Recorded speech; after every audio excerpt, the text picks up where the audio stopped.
என்ன கேட்காம அந்த வாத்தியாண்ட கடை வாங்கினது முதல் தப்பு. அதுக்கப்புறம் அவனை காரணம் காட்டி எனக்கு பணிவடை செய்ய மாட்டேங்கிறது ரெண்டாவது தப்பு. இப்படி நீ தப்பு மேல தப்பு பண்ணி போய்கிட்டு இருந்த உனக்கு அந்த வாத்தியானுக்கு சேர்த்து மிதி விழுகும்.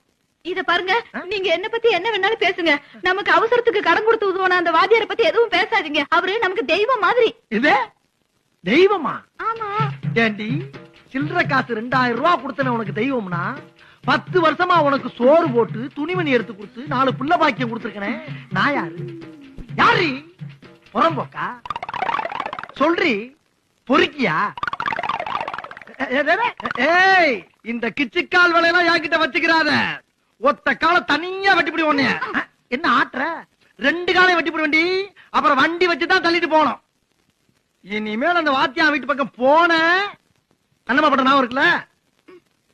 கண்ணகி சிலையா கண்ணம்மா பட்டியாங்கிற திங்க் பண்ணிக்க. வரட்டா?